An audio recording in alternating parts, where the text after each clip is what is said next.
وہاڑی اتحاد رکشا یونین نے سرپرست اعلیٰ اتحاد رکشا یونین رانا فخر الاسلام چیئرمین شبیر احمد ملک لیاقت کی قیادت میں پاک فوج زندہ باد ریلی نکالی۔ ہر طرف پاک فوج زندہ باد کے نعروں کی گونج تھی۔ ریلی وی چوک سے نکالی گئی جو کہ قائد اعظم چوک پر اختتام پذیر ہوئی۔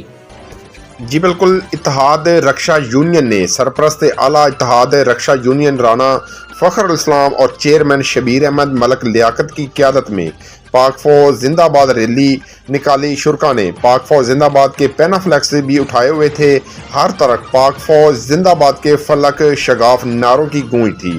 ریلی سے رانا فخر الاسلام نے خطاب کرتے ہوئے کہا کہ پوری قوم پاک فوج کے ساتھ یکجہتی کے لیے اکٹھی ہے۔ پاک فوج کو عزت دو، فوج ہے تو ہماری نسلیں محفوظ ہیں۔ سیاست چمکانے کے لیے کچھ افراد فوج پر الزام لگا رہے ہیں جو کسی صورت قابل قبول نہیں۔ انہوں نے مزید کہا کہ جمہوریت کے چیمپئن سیاستدان الیکشن فوج کی نگرانی میں جیتنا چاہتے ہیں مگر جیت جانے کے بعد فوج کو برا بھلا کہتے ہیں۔ عوام اور فوج کے درمیان نفرتیں پیدا کرنے والوں کا اب اس گھنونے کھیل کو بند کرنا ہوگا۔ انہوں نے مزید کہا کہ ملک میں کوئی بھی ناگہانی آفت آئی تو پاک فوج سب سے پہلے آگے ہوتی ہے۔ سیاستدان کرسی کی ہوس کے لیے پاک فوج کو بدنام نہ کریں۔ پاک فوج نے وطن کے لیے لازوال قربانیاں دی ہیں، ان کا اعتراف کرنا ضروری ہے۔ ہم پاک فوج کے شانہ بشانہ کھڑے ہیں، پاک فوج کی قربانیوں کو خراج تحسین پیش کرتے ہیں۔ پوری قوم اپنی پاک فوج کے ساتھ ہے۔ پاک فوج کو تنقید کا نشانہ نہ بنایا جائے۔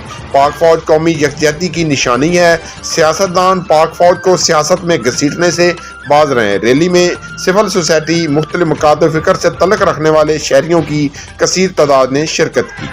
جی مزید خبروں اور اپڈیٹ سے باخبر رہنے کے لیے دیکھتے رہیے ACN نیوز HD۔